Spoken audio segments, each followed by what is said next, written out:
Buenas tardes. Hola, buenas tardes.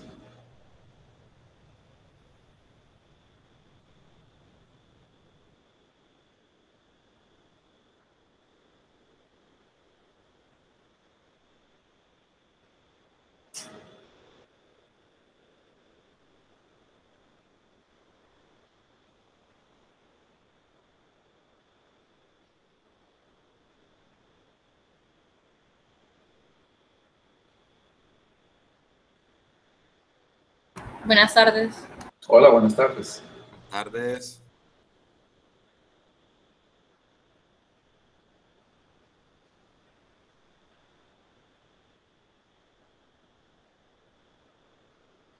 Buenas tardes. Hola, buenas tardes.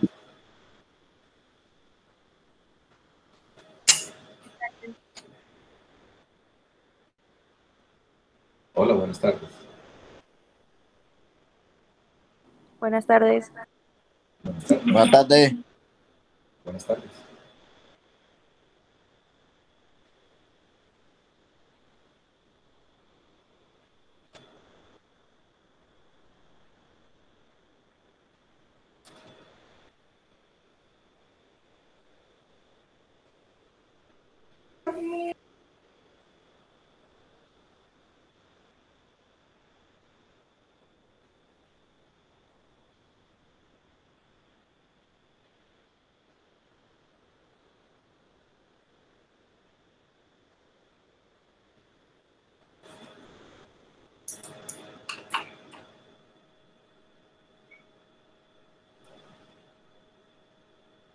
Buenas. Hola, buenas tardes. Bueno, voy a delegar unos monitores para el registro de asistencia. Ivana, por favor, en 11C. Laura Mora, por favor, en 11B.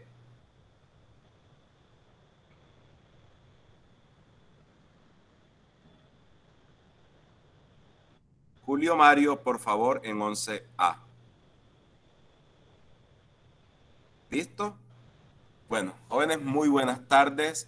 Realmente es para mí muy grato este espacio que hemos creado en torno a el eje temático de las crónicas literarias.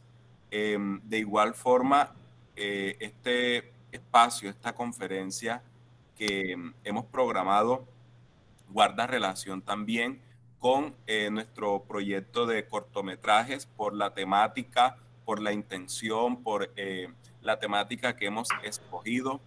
Y es realmente un espacio para eh, aprender mucho y sobre todo de la experiencia de una persona que ha trabajado mucho en torno al campo periodístico, que ha exaltado mucho la identidad cultural, que ha marcado con su estilo la creación de contenidos. Por ese motivo, hemos denominado esta conferencia Creación de contenidos por Miguel García. Dice el periodista y escritor Juan Villoro que es la crónica el único género que puede combinar con mayor eficacia la información con la emoción. Y realmente creo que ese híbrido de lo expositivo a través de la crónica y lo narrativo a través de la ficción que permite el lenguaje literario es realmente una combinación perfecta en un texto. Es García Márquez, Ernesto Macauslan y una infinidad de escritores del Caribe colombiano quienes han contribuido a este género para convertir historias de la cotidianidad en grandes historias de las narrativas del Caribe colombiano. Por ese motivo,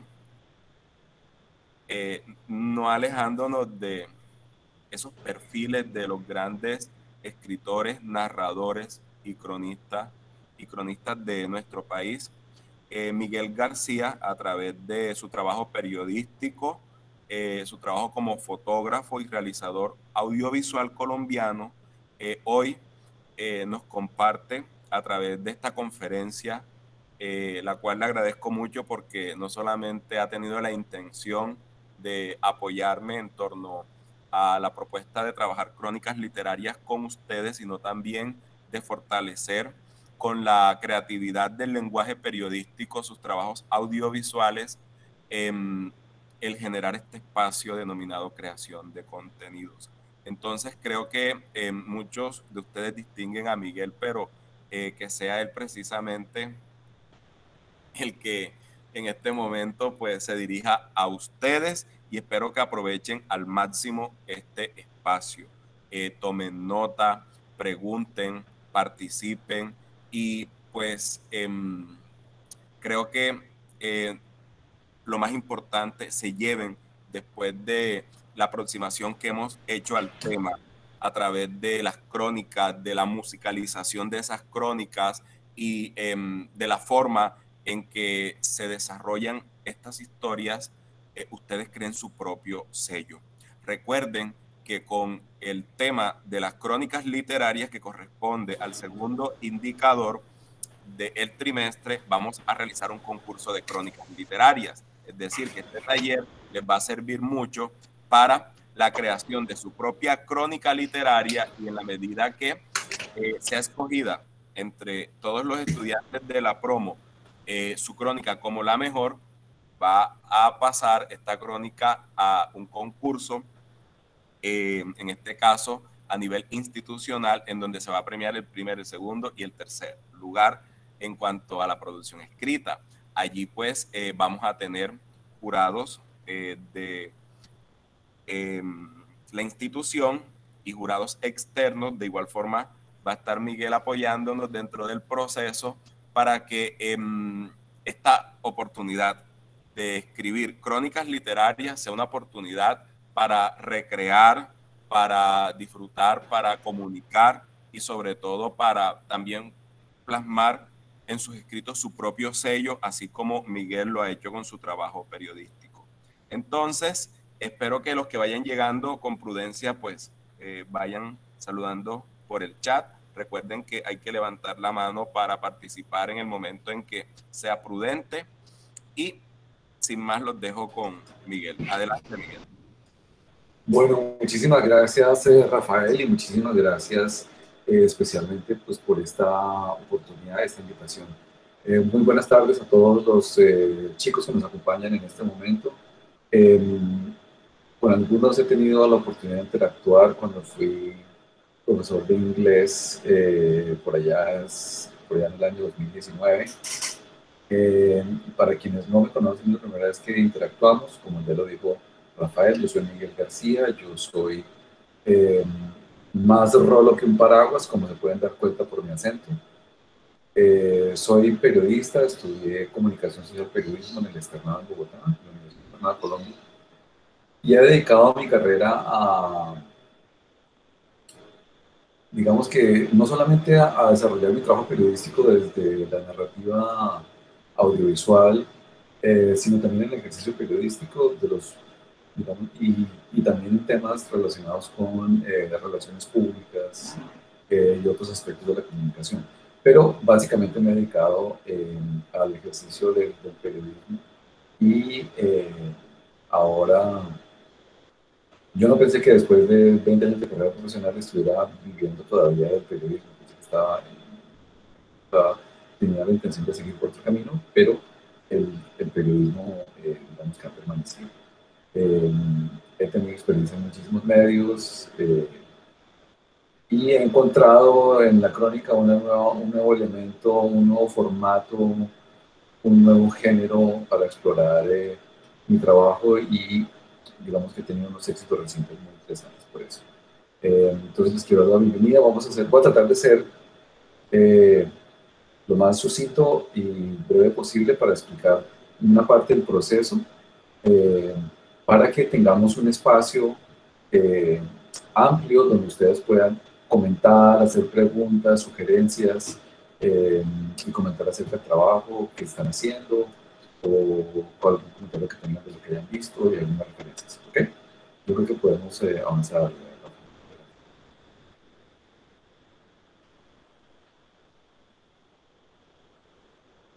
Bueno, como les estaba explicando hace un momento, quiero hablarles un poco algunos antecedentes conceptos sobre el periodismo y en qué consiste el proceso de producción. Adelante.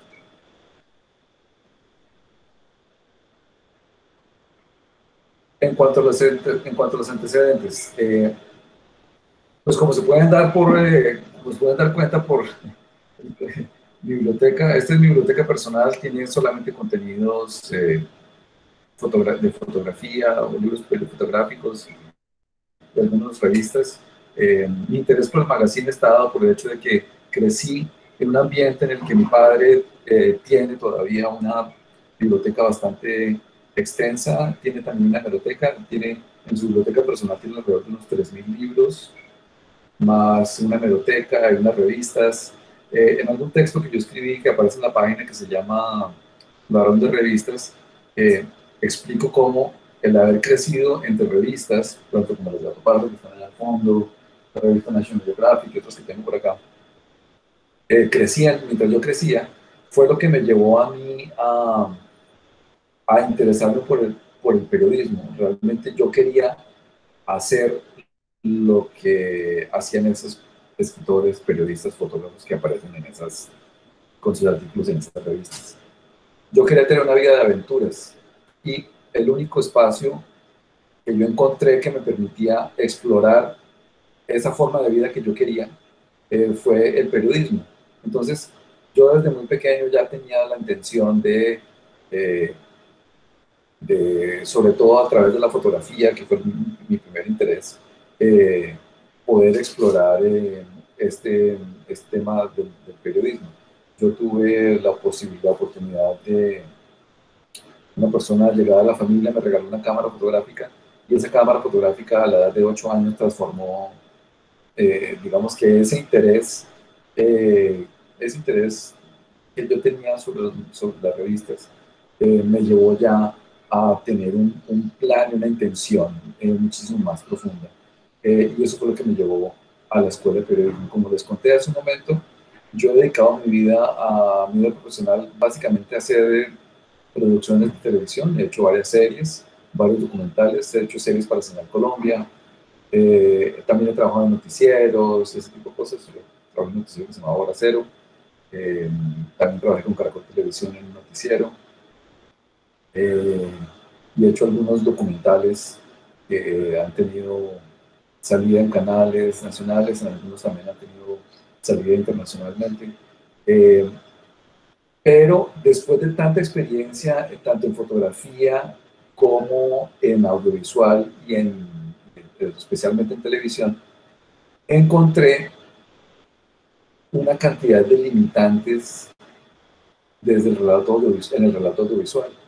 Y la limitación del relato audiovisual, a pesar de que es un formato que le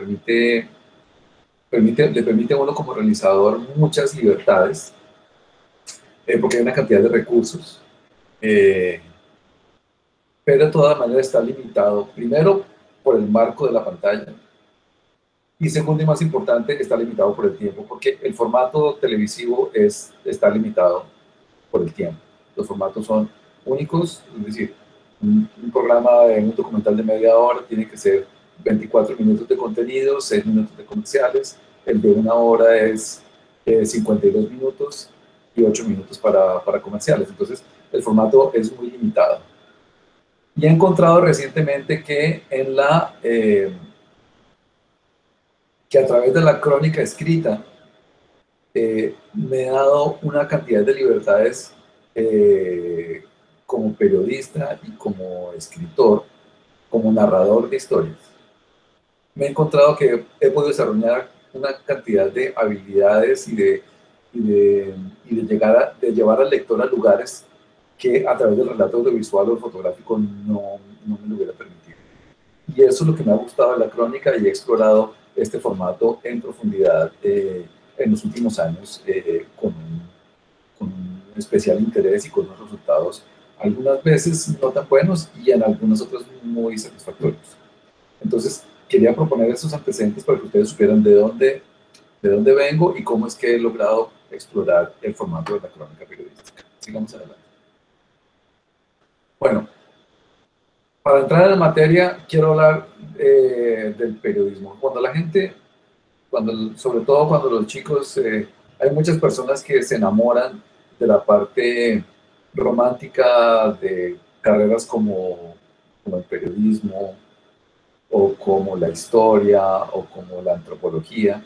Entonces, muchas veces uno se enamora de esa parte romántica, eh, porque uno se imagina cuando se estudia antropología o se estudia geología, si quiere, se piensa en ser, mucha gente se imagina siendo como Indiana Jones, ese gran investigador, que está allá en el desierto con un martillito excavando en una excavación, encontrándose un huesito y con eso puede construir toda una historia acerca de un animal o el hallazgo de unos vestigios humanos de miles de años, en fin.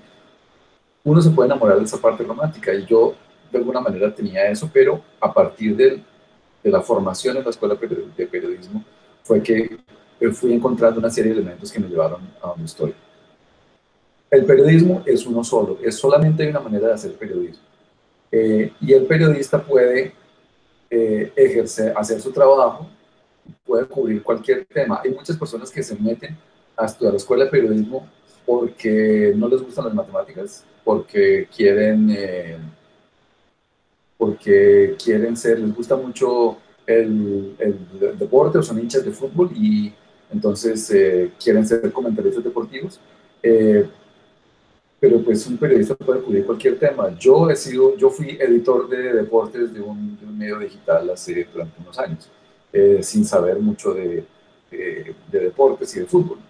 Eh, entonces, un periodista puede hacerlo, puede cubrir cualquier tema. El asunto es la manera como presenta su trabajo. El periodismo es el mismo, es asistir a un evento, hacer seguimiento de un tema, recoger una información, escuchar las voces de algunas personas y relatar y llevar esa información a una audiencia una audiencia más amplia. El resultado, la presentación de de esa información que se recoge y se procesa, puede ser en cualquier tipo de formato, puede ser en formato escrito, fotográfico, audiovisual, en audio, en video, es decir, hay muchas maneras de presentar. ¿Por qué dice aquí atletismo y periodismo? Porque hay un periodista colombiano muy famoso que se llama Germán Castro Caicedo. Él tenía un programa en televisión que se llamaba Enviado Especial. Es uno de los géneros televisivos más importantes, uno de los programas también más importantes que ha habido en el periodismo colombiano. Se llama Enviado Especial. Y él una vez preguntándole sobre el tema del periodismo, él decía, el periodismo es como un equipo de atletismo. Tiene que tener un atleta que pueda correr los 100 metros planos, pero tiene que tener la posibilidad también de correr los 400 metros, la carrera de postas y también las carreras de fondo de 5.000 y 10.000 metros, o correr la maratón. Eso lo digo porque uno tiene que estar preparado para poder enfrentar cualquier formato. El formato, digamos que los 100 metros planos es un noticiero, donde la información de urgencia, donde ocurre una noticia y hay que salir a cubrirla inmediatamente. Es el formato de urgencia y es la noticia. Es el que tiene que correr los 100 metros planos. Pero también está el que debe saber correr las carreras de fondo, la media maratón y la maratón. Y en este caso, la crónica periodística está inscrita digamos que en ese formato de profundidad. Y la otra cosa es que el periodismo, y en especial la crónica, está basada en, digamos que la narrativa o el relato de no ficción que está basado en la realidad. Bien, un poco más adelante lo vamos a ver, tiene también unos aspectos literarios, tiene la posibilidad de hacer unos giros, utilizar unos recursos que son relacionados con el... Devuélvete un momentico, Rafa. Están relacionados con eso, pero la idea es que está basado en la realidad, a pesar de que utilicen esos giros y ese tipo de cosas. ¿Por qué se hace periodismo? ¿Para qué se hace periodismo? Como digo yo ahí, Cuando me preguntan a mí, yo, o sea, la primera respuesta que yo tengo es egoísta porque siempre respondo que yo hago periodismo para mí, para satisfacer mi curiosidad y mi interés. Pero el periodismo tiene una intención muchísimo más amplia y es para poder hacer una revisión histórica, para la construcción de memoria, para aprender de nuestro pasado y de nuestro presente también, hacer paz con el pasado, enfrentar nuestro presente y proyectarnos al futuro. Ahora sí, cambiemos. El género periodístico por excelencia es el reportaje.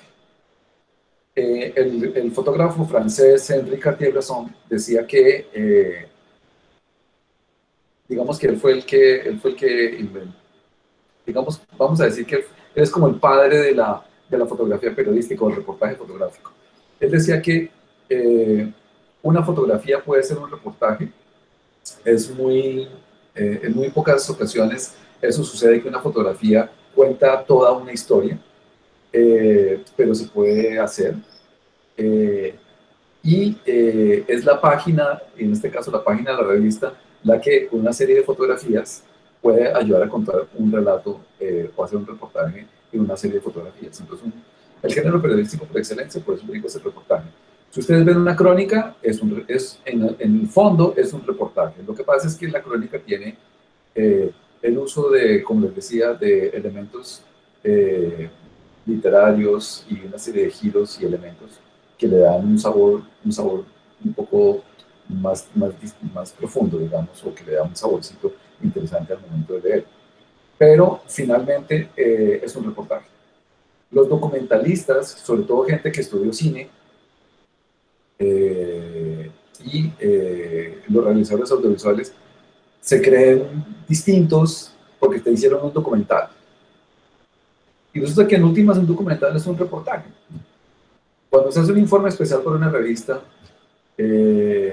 por ejemplo, ese también es un reportaje. Entonces, el género es ese. Y las técnicas de investigación de reportaje son básicas. Hay que consultar fuentes primarias, fuentes documentales, fuentes secundarias, pensar siempre en la pirámide invertida, que es responder las preguntas, qué, quién, cuándo, cómo, dónde, por qué, con qué fin y cuál es el resultado, en fin, ese tipo de cosas. Finalmente, una crónica, como les digo, es un reportaje. Avancemos.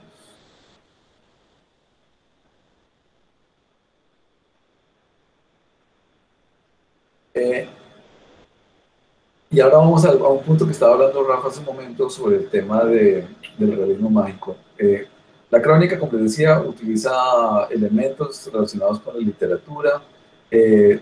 También está asociada a la escuela del nuevo periodismo, que es una escuela del 60, 70 en Estados Unidos, donde aparecen los periodistas literarios.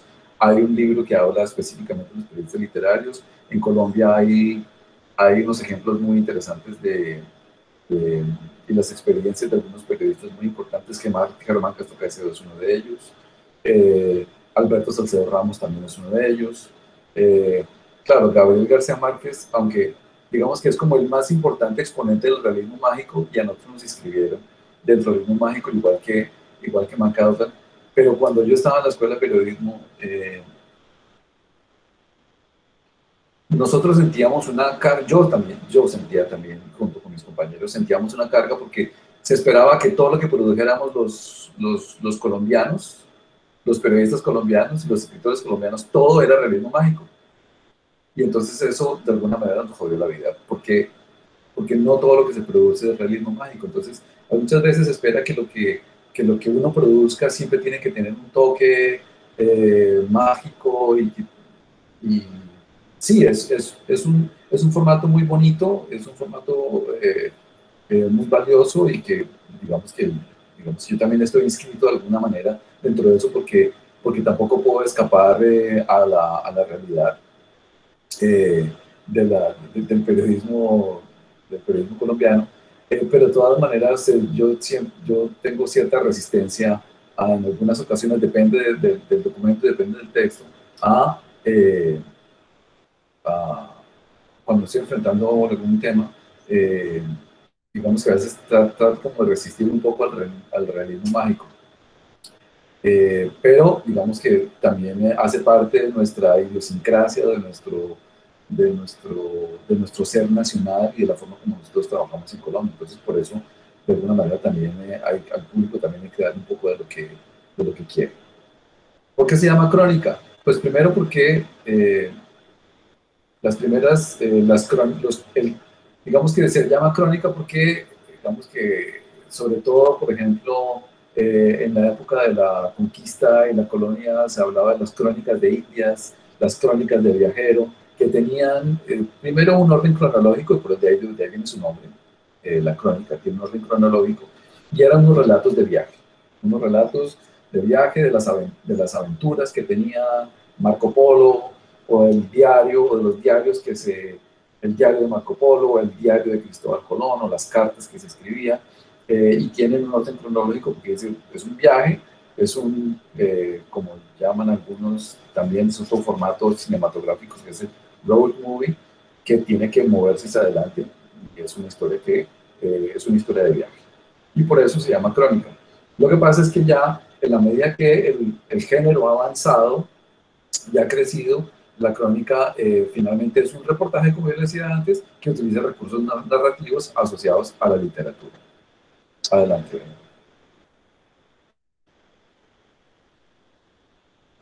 Entonces, para resumir en este punto, tres conceptos. La crónica está inscrita dentro del relato de no ficción. Los periodistas son de alguna manera como historiadores del tiempo presente o el presente continuo. El periodismo es una revisión histórica para aprender de nuestro pasado, hacer la paz con el pasado, enfrentar nuestro presente y proyectarnos al futuro. Adelante.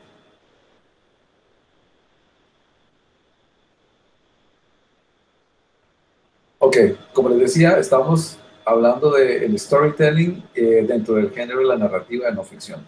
Avancemos para allá.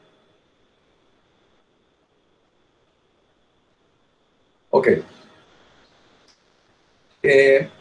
Ahora vamos a unos aspectos que son un poco técnicos de la crónica. Estos son como unos antecedentes, como marco conceptual de lo que es la crónica y el ejercicio del periodismo que nos conduce allá. Toda la producción de contenidos que se realiza, o la creación o la generación de contenidos, se surte a través del mismo proceso.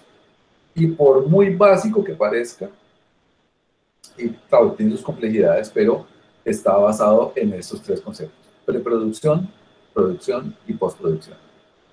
Y eso es básico, digamos que ese es lo más básico, pero sirve para para escribir una crónica, sirve para escribir una radionovela, sirve para hacer un argumental, sirve para hacer un documental, sirve para cualquier historia que queramos contar.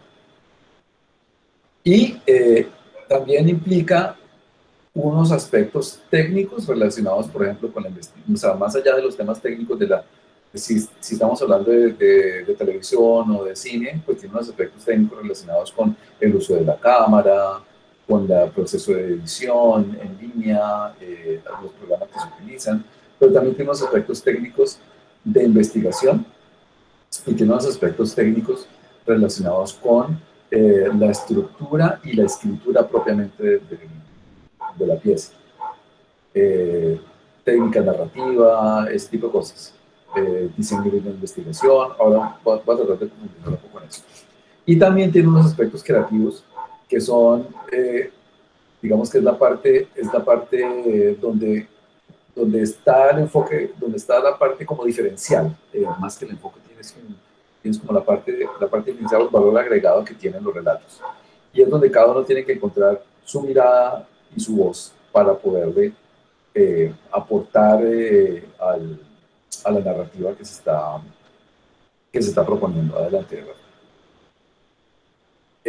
Vamos a entrar en detalle con los aspectos de la preproducción. Siempre, y yo le invito como editor también, yo le invito a los periodistas y a los amigos con los que trabajo, siempre hay que preguntarse de qué se trata la historia. Cuando uno se está enfrentando a un tema, una cosa es el tema y otra cosa es la historia. Por ejemplo, ¿cuál es yo escribí un artículo que se llama Tierra de Ilusión y trata, el tema en ese documento es la restitución de tierras. Digamos que los conflictos que enfrentan o los obstáculos que tiene la restitución de tierras. Ese es el tema.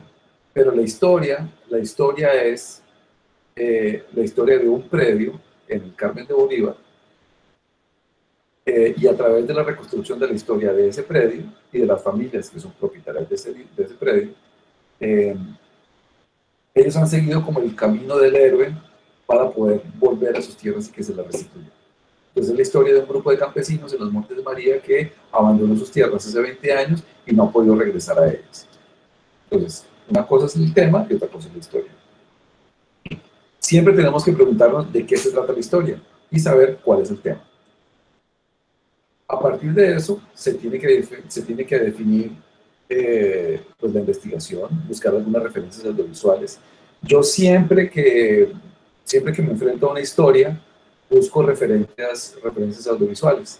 Entonces, por ejemplo, para esa historia que se llama Tierra de Ilusión, como es una historia de un grupo de campesinos que salió de una finca del Carmen de Bolívar en los Montes de María y no ha podido regresar a ella, me acordé de una canción de Lucho Bermúdez, Carmelo también, nacido en el Carmen de Bolívar, que se llama, la canción se llama Sal si puedes, y es una canción que habla de, digamos que el proceso invertido. Es una cantidad de gente que se quedó confinada en una finca por un aguacero, no pudieron salir, y por eso es que la canción se llama Sal si puedes. Es un grupo de gente que está adentro y no puede salir.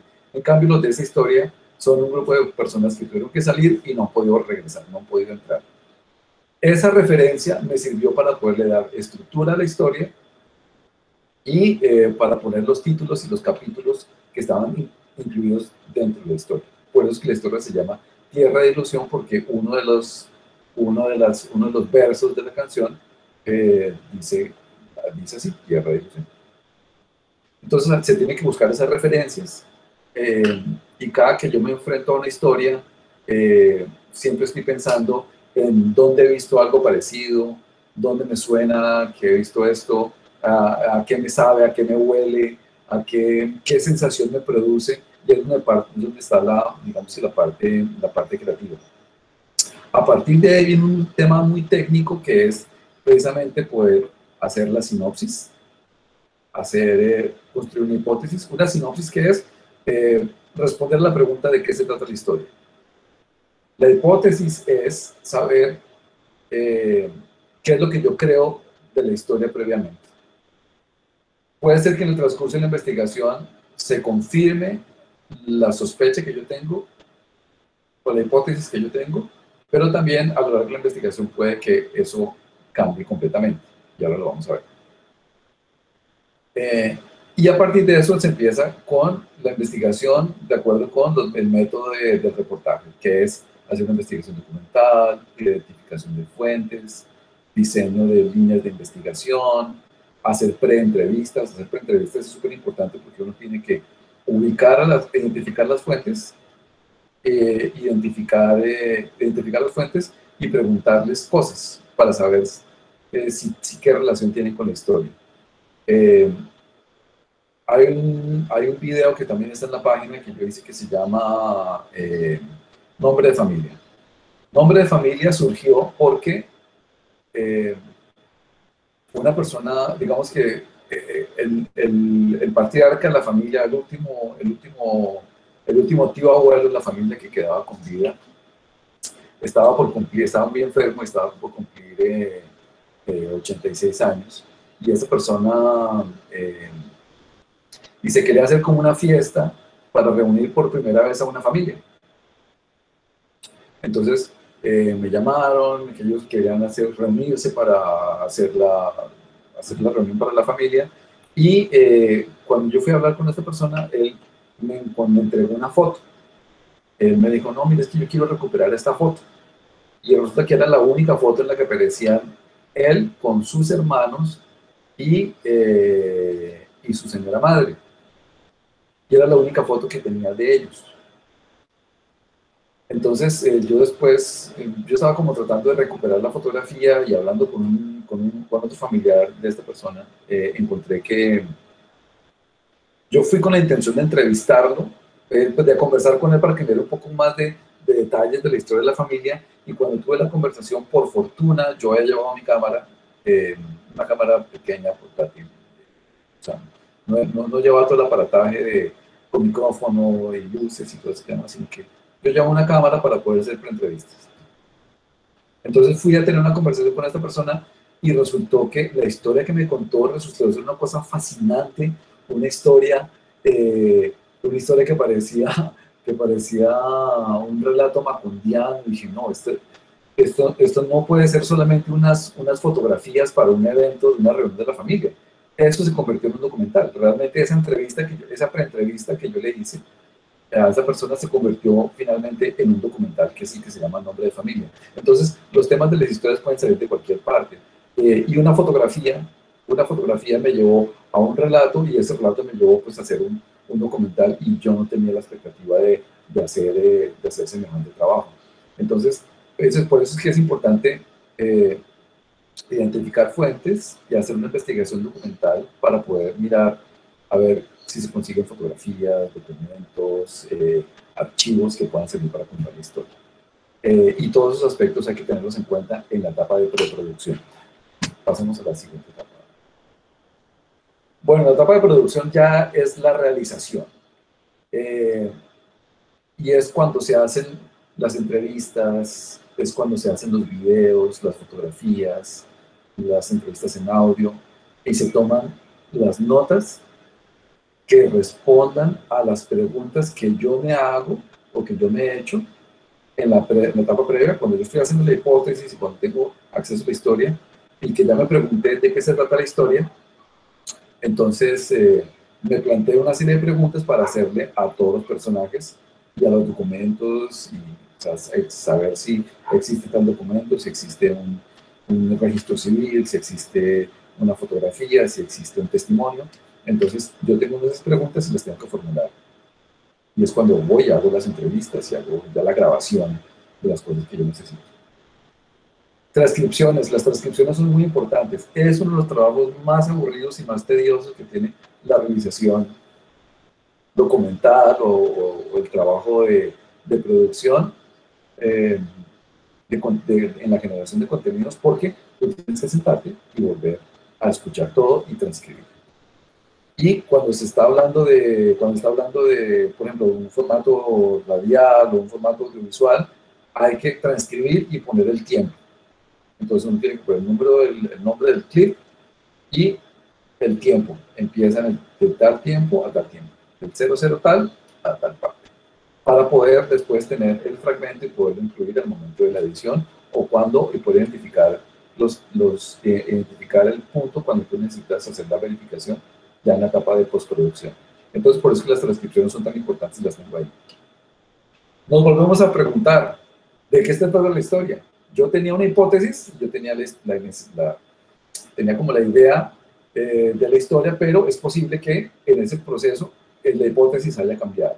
Entonces yo me tengo que preguntar de qué se trata la historia nuevamente, a ver si tengo la misma respuesta, y si el material que yo he recogido responde a esa historia que yo me había planteado, o responde a otra cosa.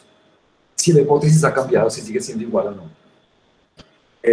Entonces, para poder proceder con la siguiente fase, que es la fase de la selección del material. Entonces, con las transcripciones y con todo, yo tengo que hacer una selección del material, de la información y el material que sea relevante para contar mi historia.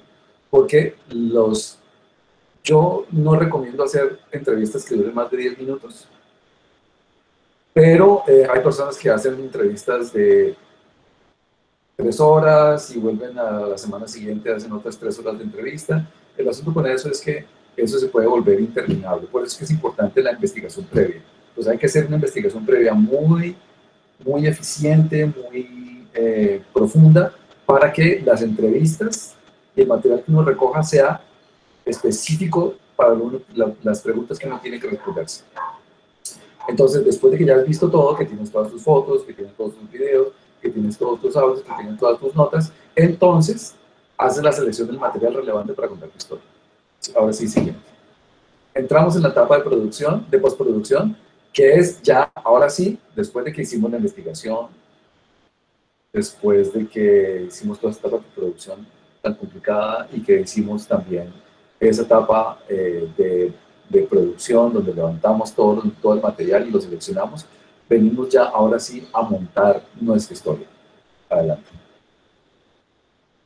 Esta quise ponerla porque tiene unos aspectos muy importantes. Primero, después de la transcripción y que seleccionamos el material, tenemos que hacer una verificación. Nuevamente tenemos que verificar la información. Una vez verificada la información, empezamos a utilizar, a mí me gusta utilizar, o sea, esto yo no lo aprendí en la escuela de periodismo, esto yo lo aprendí a hacer, ustedes ven en las películas, en los programas de televisión, y en las películas que los investigadores pegan cosas en el tablero, y tienen post-its, y cogen con un hilo, juntan los personajes, juntan historias, hacen una cantidad de cosas. Eso no se aprende, es decir, yo por lo menos no lo aprendí a hacer en la escuela de periodismo, eso lo tuve que aprender a hacer ya en la práctica. Pero el hacer, cuando son historias muy complejas, a mí me parece que es bueno y es importante hacer líneas de tiempo, por ejemplo. No tiene que ser en línea, pueden ser en un cuaderno, tú puedes organizar cronológicamente los aspectos importantes de la historia. Hacer mapas conceptuales también es muy útil para poder como entender a veces, sobre todo cuando se trata de temas muy específicos y muy técnicos, de cosas que uno no maneja, como aspectos legales o aspectos históricos. Tanto los líneas de tiempo como los mapas conceptuales son muy importantes porque le ayudan a desenredar la historia que uno tiene. Y me vuelvo a preguntar, ¿de qué se trata la historia? Y si sigo la misma línea, entonces ya tengo respuesta. Ahora sí ya tengo respuesta de qué se trata la historia y es cuando la voy a escribir. Ahora, viene el otro aspecto también que es un poco técnico, pero que también es básico. Hacer una estructura. La narrativa tiene una estructura básica, es inicio, nudo y desenlace. ¿Qué es el inicio? El inicio es la enunciación. Es la existencia de un mundo maravilloso que se rompe. Se crea un conflicto. Y hay que entender cuáles son los personajes que intervienen, quién es el protagonista, quién es el antagonista, que no necesariamente tiene que ser una persona, también puede ser una situación, y cuál es la motivación del personaje para seguir adelante. El nudo, pues es el conflicto, son los obstáculos del héroe para poder alcanzar su objetivo. Uno de los temas más importantes de la narrativa y la narrativa audiovisual es precisamente la historia de Hércules. Es que él tiene una motivación, él es el héroe, tiene una motivación y tiene que surtir una serie de obstáculos para poder, digamos que, o no tanto restablecer el orden, sino llegar a su objetivo. Entonces, cada que logra terminar o cada que logra solucionar un obstáculo o sobrepasar un obstáculo, aparece un nuevo obstáculo. Entonces, el pasar esa cantidad de obstáculos es lo que le va a llevar a restablecer el orden o al desenlace o a la resolución o simplemente a la solución de su conflicto. Que puede ser positivo, puede ser negativo o puede no tener una solución, pero a mí sí me parece que desde el punto de vista del periodismo me parece que hay que dar elementos al lector para que haya esperanza. A mí me parece que la esperanza es muy importante y las historias no pueden quedar en punta, hay que darle solución. Hay que buscar, si no se puede hacer un restablecimiento del orden para volver a ese mundo ideal maravilloso con el que se inició, sí por lo menos darle solución y que los personajes puedan cerrar. Una vez hacemos esa estructura,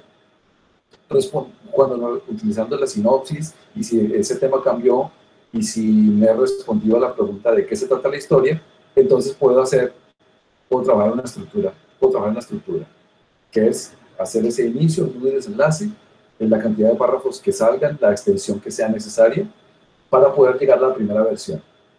Una vez tengo la primera versión del texto,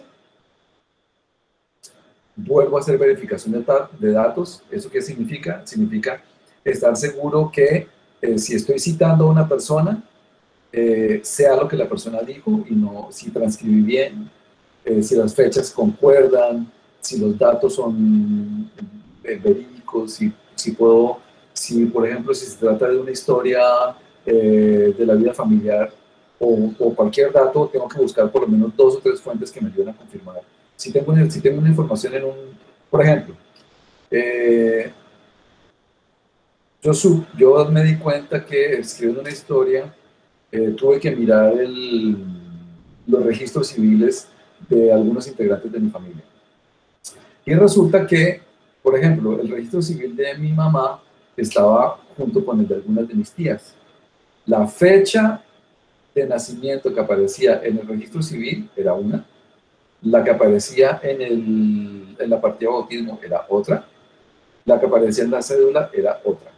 Entonces, yo tengo que verificar, tengo que buscar verificar por diferentes fuentes cuál es la fecha real de nacimiento de este personaje. En este caso era mi mamá. Tenía que saber cuál de esas fechas era. Mi abuela ya no estaba, y lo que mi abuela decía era, como su mamá no anotaba a mi hijo, entonces ya no tenía confirmación, tuve que empezar a buscar a otras fuentes dentro de la familia que me pudieran ayudar a verificar cuál fue la fecha real de nacimiento, para poder confirmar cuál de los 3 documentos era el que tenía la fecha correcta y cuáles 2 estaban errados. Entonces, es importante, por eso la verificación de la información nuevamente. Cuando uno está en la etapa de preproducción, hay un viejo dicho en periodismo que dice que cuando hay duda, no hay duda. Y hay otro con el que mi mamá se reía mucho y le daba mucha piedra conmigo, y era que otro dicho en el periodismo que dice que si tu mamá dice que te ama, compruébalo. Hay que buscar con datos de diferentes maneras para poder comprobar lo que uno está diciendo, que lo que uno está diciendo es cierto. Después de hacer esos 2 pasos, se hace una lectura de prueba. La lectura de prueba la puede hacer uno mismo, pero yo siempre invito a la gente que lo lea a otra persona, lo lea a un amigo, lo lea a la mamá, lo lea a un profe, lo lea a otra persona, para que dé una opinión. Esa opinión no es obligante, es decir, si la persona te dice tienes que hacer estos cambios, no, o sea, esa persona solamente te hace unos comentarios, y porque solamente uno es el que sabe dónde están los vacíos y dónde están los huecos de la historia. Si la persona encuentra y hace comentarios sobre esos mismos vacíos, entonces tú ya sabes dónde está el asunto. Hace las correcciones finales y sale la versión final y se va para publicación. Y ese es básicamente el proceso. En cuanto a las consideraciones finales, creo que nos quedan unos 10 minutos. Me gustaría que pudiéramos abrir la participación de ustedes para que hicieran algún comentario, hicieran algunas preguntas. Traté de hacerlo lo más breve posible para poder cubrir la mayor cantidad de temas, pero pues ya estoy abierto para que ustedes puedan hacer sus preguntas y comentarios. Andrés Felipe Restrepo, adelante.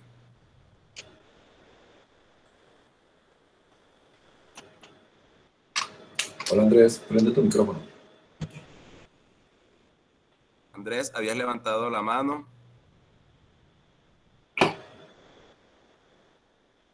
Bueno, a ver, ¿quién más desea participar mientras Andrés se prepara? Que ahorita levantó la mano y le escribí que podía comentar. Laura Andrea, ¿tiene alguna pregunta? Adelante, Laura. No, profe. Ok. Ana, adelante. Buenas tardes.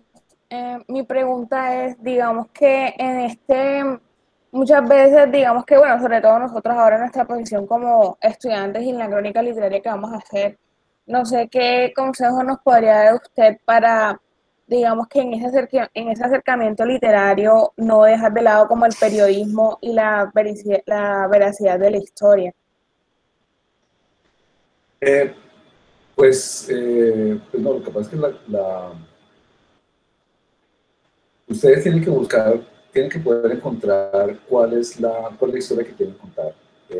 si ustedes van a estar trabajando, digamos que este género, pues la crónica es un género, como decía hace un comienzo, está entre la no ficción. Tiene que tener, o como le pasa con o como lo que pasa con la novela histórica. La novela histórica sigue siendo una novela, la mayor parte de la información pues es inventada, porque pues, es una novela, es dentro de ficción, pero está enmarcada en un tiempo real y tiene su base en la realidad y por eso se llama novela histórica.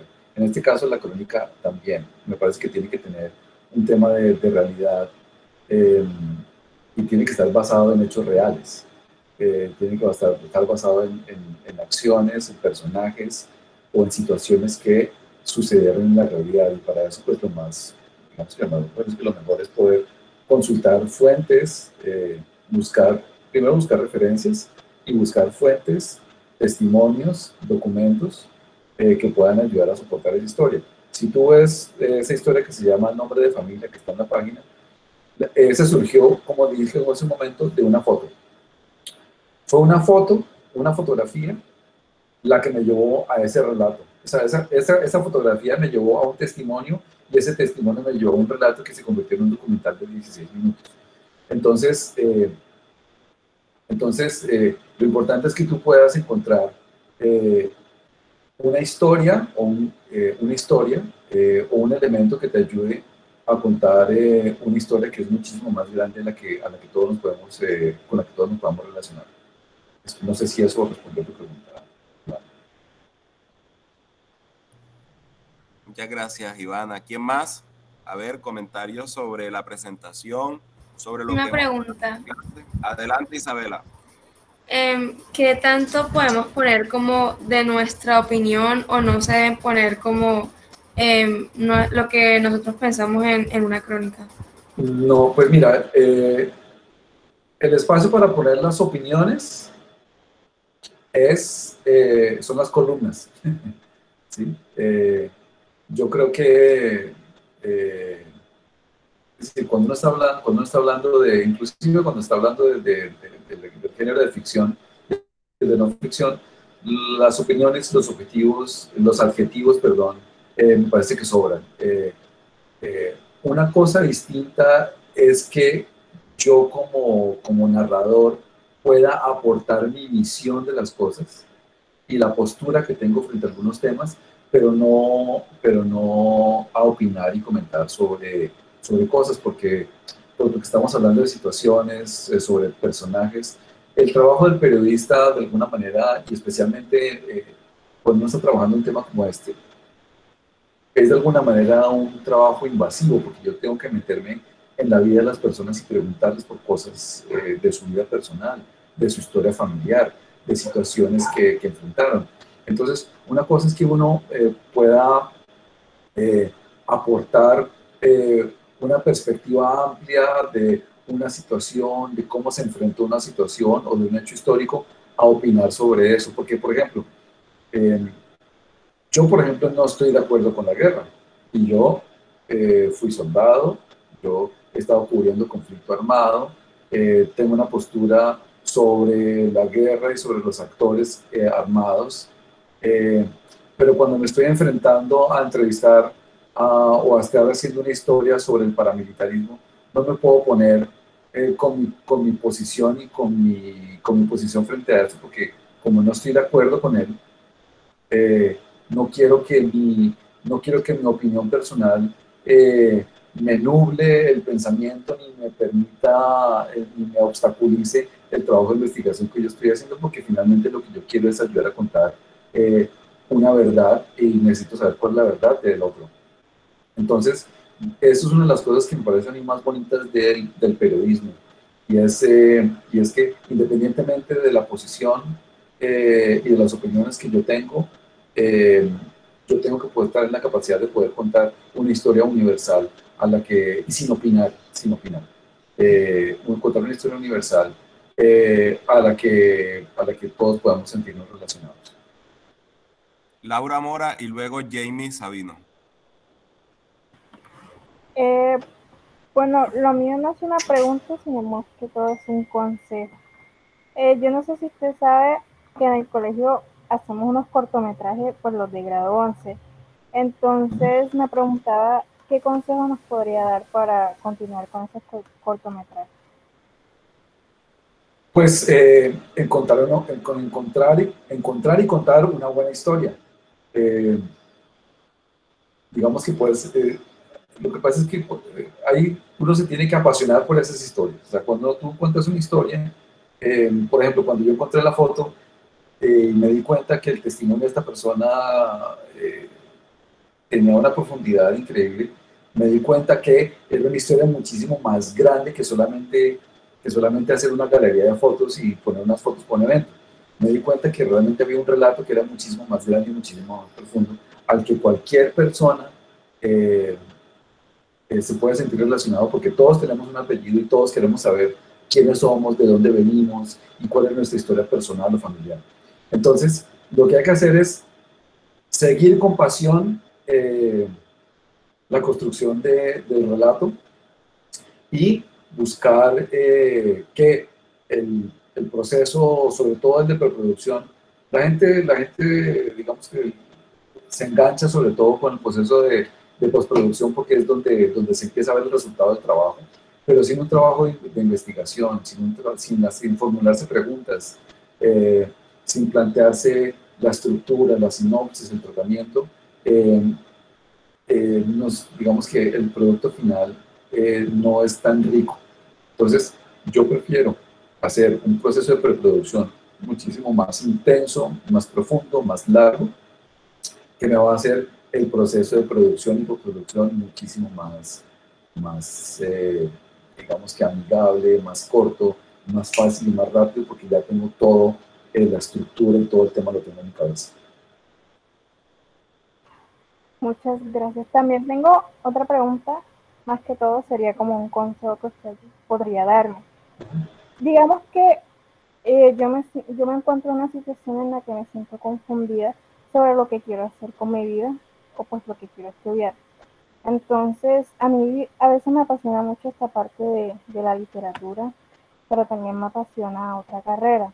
Entonces, ¿qué consejo pues podría darme para yo saber cuál es la mejor decisión que yo podría tomar para mi vida? Pues mira, tú tienes que pensar en cómo, o sea, tienes que saber elegir porque es lo que vas a hacer toda tu vida y es lo que te va a dar para comer y para vivir. Por ejemplo, yo conocí una persona que quería estudiar geología y entró a la escuela de geología y le fue muy mal porque después de que ya estaba estudiando, se dio cuenta que no quería pasar el resto de su vida en un laboratorio o en una excavación o trabajando en una empresa minera como Cerro Matoso. No se imaginaba de casco y botas trabajando en una exploración minera. Se dio cuenta que después de que ya había empezado, se dio cuenta que lo suyo era otra cosa, lo suyo era la relación con las personas. Entonces decidió cambiar y se metió a estudiar psicología, pero perdió 2 años importantes. Para ella perdió 2 años importantes porque se metió a estudiar geología y se había enamorado de la parte romántica de estudiar el paleolítico y los dinosaurios y tal, pero se dio cuenta que eso no era lo que llenaba su vida. Y finalmente, pues, si tú no te imaginas de bata en un laboratorio, si te imaginas haciendo otra cosa, pues yo creo que lo mejor es seguir el sueño y pensar que eso es lo que vas a hacer. O sea, tienes que tener que disfrutarlo porque es lo que vas a hacer el resto de tu vida, es lo que te va a ayudar para vivir y para hacer tu vida. Entonces, por eso es importante saber elegir y no tener miedo. Si tú crees que es importante esperar, pues hay que esperar y darse la oportunidad de mirar otras cosas antes de tomar una decisión. Yo sé que hay mucha presión de los padres porque uno elija bien y por lo que cuesta la universidad y todo lo demás, pero pues uno tiene que saber también no solamente elegir la carrera que quiera seguir o la actividad que quiera hacer, pero también saber en qué lugar quiere formarse para lograr su objetivo.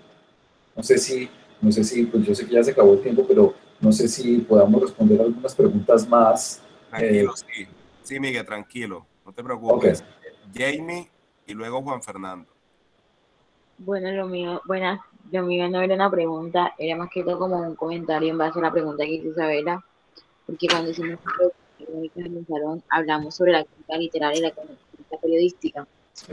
Y analizando también pues la página el blog del profesor que nos recomendó, había una muy interesante que hablaba sobre Armenia y era un claro ejemplo de que la opinión no se incluye en la crónica periodística y pues a mí me pareció muy interesante porque como que evitar expresar tu opinión en un tema como, o sea, investigar y no poder expresar tu opinión me parece bastante como tentador, por así decirlo, complicado, pero igual pues es un trabajo de admirar y no, pues ese era mi comentario respecto a la prensa. Muchas gracias, Jamie. Pues mira, digamos que yo tengo mis opiniones, claro que yo tengo mis opiniones, y claro que todos tenemos nuestra opinión. Lo que pasa es que hay formatos para hacerlo. Mira, para, cuando yo estaba en el último año de comunicación, resulta que del grupo de compañeros yo era el único que, bueno, y finalmente yo fui el único que siguió ejerciendo el periodismo. Pero entonces a todos nos estaba yendo muy, al único que le estaba yendo bien en las clases de periodismo, el consejo de redacción que hacíamos todas las mañanas a las 7 de la mañana. A mí era el único que más o menos me iba bien en el consejo de redacción que hacíamos en las mañanas. Entonces la profesora decidió cerrar su libreta de apuntes y decir, a ustedes qué les pasa, o sea, ustedes qué es lo que quieren hacer. Entonces resultó que la mayoría ninguno quería ser periodista. Uno de ellos dijo que lo que quería hacer era cine, otro dijo que él quería hacer era tener una columna de opinión, eh, otro que dijo que quería hacer era trabajo corporativo, el otro dijo que quería hacer no sé qué, y pues todos estábamos en la clase de periodismo en el último año, o sea, ya nos faltaba, sí, nos faltaba solamente terminar el proyecto de tesis y ya nos íbamos a graduar. Entonces ella pregunta, ¿y ustedes qué hacen entonces acá? O sea, porque aquí el único que quiere seguir este tema es Miguel, y finalmente yo fui el único que siguió el tema de ese grupo, de ese grupo, de esa clase, yo fui el único que realmente ha seguido ejerciendo el periodismo. Para hacer, para escribir opinión, para escribir columnas de opinión, se requiere tener una formación académica, conceptual, muy sólida. Porque si uno se va a meter en ese tema, eh, digamos que tiene que saber argumentar y enfrentarse a los argumentos de otros para poder comentar y opinar. Pero aún así, en la opinión, y hay un tema que sobre el que uno tiene que tener mucho cuidado, es sobre el tema de el usar adjetivos. Porque es muy fácil opinar y es muy fácil decir cosas y adjetivando se corre el riesgo de, además, eh, de ser irrespetuoso con las personas, con los conceptos y con la historia. Entonces, me parece que lo mejor es, eh, claro, uno le dice a los jóvenes que tienen que romper las reglas, pero para poder romper las reglas tienes que conocerlas. Entonces, la invitación es a que conozcamos las reglas de juego y las conozcamos y las utilicemos en profundidad para que a partir de ahí podamos romper las reglas. Y me parece que ese puede ser ese puede ser el camino. Espero haberte respondido. Muchas gracias, Miguel. Juan Fernando, Mario César e Ivana. Bueno, profe, yo realmente tengo dos preguntas y ambas van como encaminadas por lo mismo. Pues teniendo en cuenta que el trabajo periodístico es un trabajo pues totalmente anejo al hecho de la investigación y pues a la intromisión, por así decirlo, de situaciones de índole personal, ya pues si se trata de un trabajo de investigación sobre alguna calamidad o algo, pues hasta qué punto uno como periodista debe como inculcar dentro de esa investigación sin llegar a lastimar ni mover vibras de las personas afectadas sobre la situación a la que se está investigando. O sea, ¿cómo se podría manejar esas situaciones? Voy a tratar de responderte de dos maneras.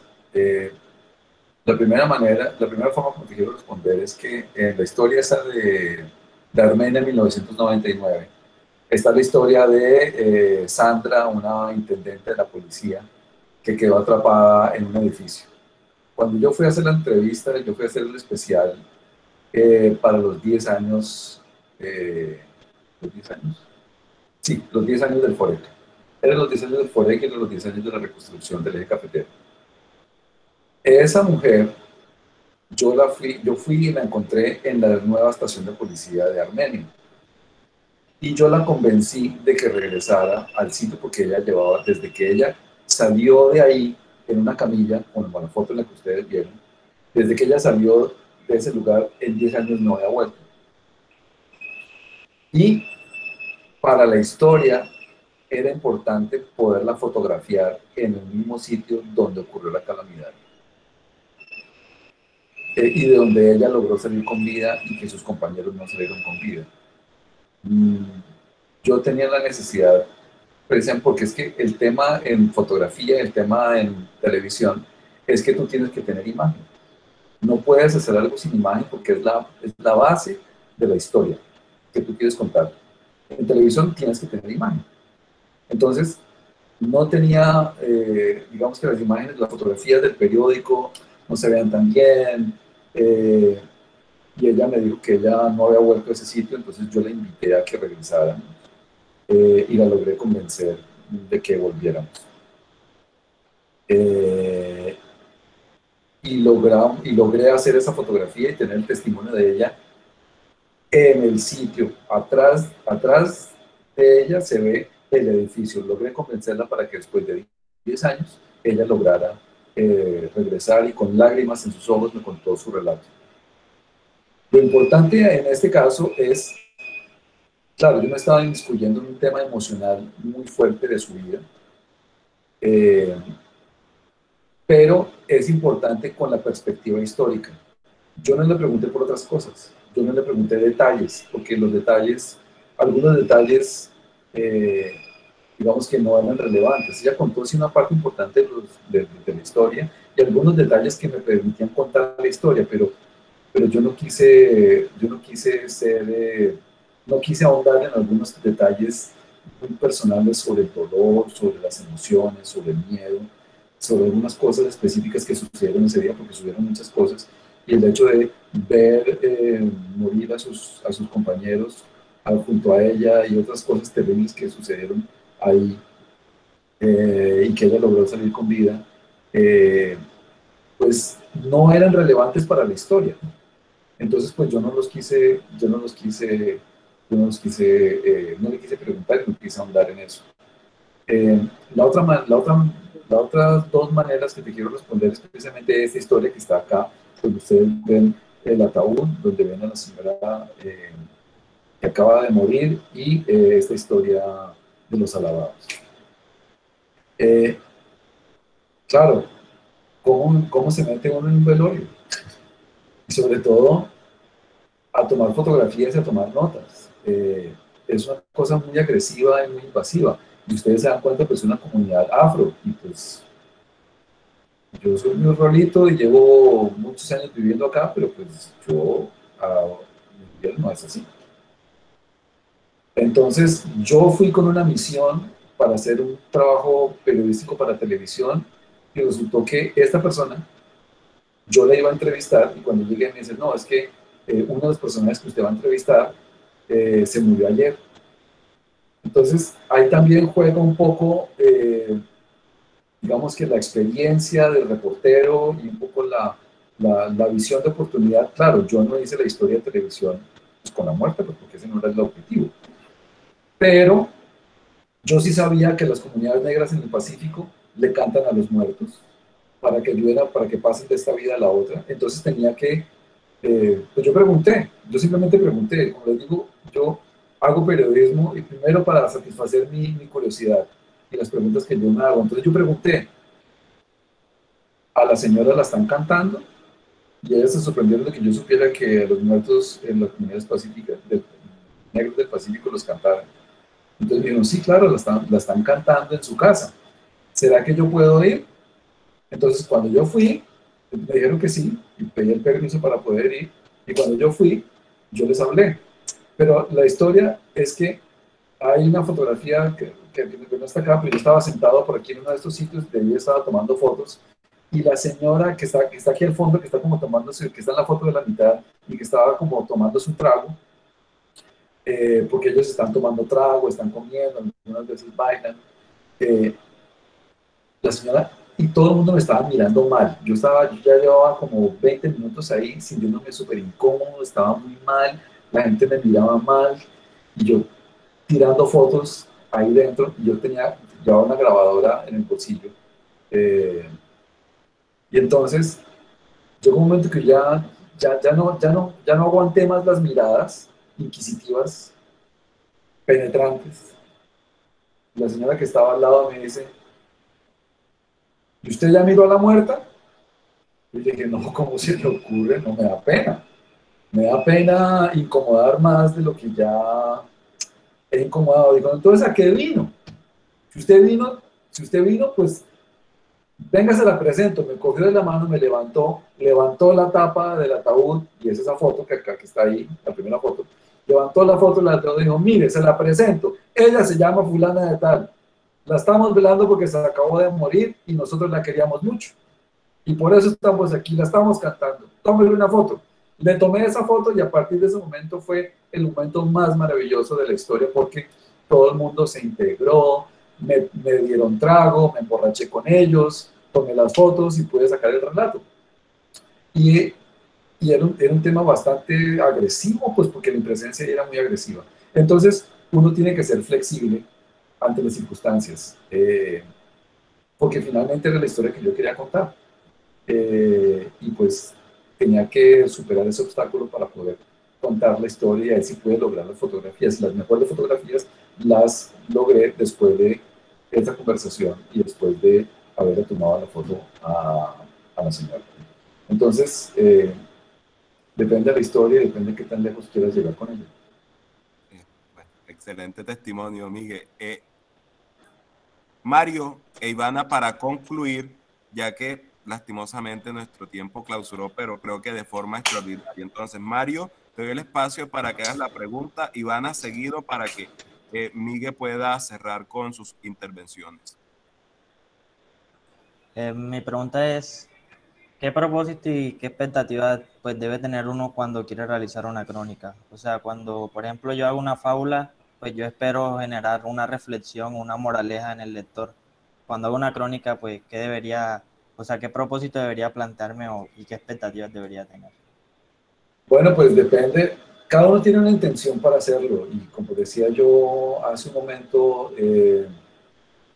mi primera intención siempre es tratar como de responder a mis preguntas y satisfacer mi curiosidad, pero pues el trabajo periodístico y el escritor tiene un sentido muchísimo más amplio y muchísimo más profundo, en el sentido de que es de poder aportar conocimiento de una historia mucho más grande de nosotros, porque más allá de querer una vida de aventura, es que uno tiene la posibilidad de ser testigo, ya sea presencial o porque investigó o porque hizo seguimiento de una historia, de poderla contar para un público muchísimo más grande. Yo no sé si ustedes sabían que las comunidades pacíficas, las comunidades negras del Pacífico le cantan a los muertos para ayudarlos a regresar a África. Y para ellos es un motivo de tristeza, pero también es un motivo de felicidad porque con la muerte van a regresar espiritualmente a África. Y por eso los cantan y por eso celebran. Y yo tuve la oportunidad de estar ahí, ser testigo de ello y poderles contar a ustedes esa historia. Y esa es mi intención, poder lograr ayudar a construir una memoria colectiva de lo que somos como pueblo, de lo que somos como comunidades, de lo que somos como personas, de nuestra cultura y de la forma como la forma diversa como vivimos nosotros en nuestro país. Bien, Ivana, por último. Bueno, digamos que en esta adaptación del periodismo en pandemia, debido, digamos que la limitación que tenemos frente a la adquisición de testimonios, entrevistas, cómo, digamos que llegar al equilibrio en nuestros trabajos, precisamente con esas, pues en nuestra investigación, precisamente con esos vacíos que dejan. Pues mira, yo en este tiempo de pandemia he logrado hacer un par de documentales, he logrado hacer cosas sin salir de mi casa, buscando la colaboración con otros. Entonces, por ejemplo, las entrevistas las estoy haciendo vía Zoom. Vía Zoom porque me permite grabar las entrevistas y pues yo tengo que buscar confirmación de la información por otras fuentes. He podido escribir artículos, he podido hacer cosas desde la comunidad de mi casa, desde mi estudio. Y lo que pues, he buscado es poder confrontar la investigación con datos, con documentos y con fuentes testimoniales que me permiten confirmar o desmentir una información que yo necesite comprobar. Entonces, lo importante es tener la iniciativa. Me parece a mí que lo importante es tener la iniciativa y la decisión de seguir adelante con el trabajo. Los periodistas, los reporteros no pueden viajar, no pueden salir de su casa, pero sus historias sí pueden viajar. Entonces, la información se consigue, hoy se consigue todo. Puedes hacer entrevistas telefónicas, puedes entrevistar vía Zoom, puedes hacer muchísimas cosas.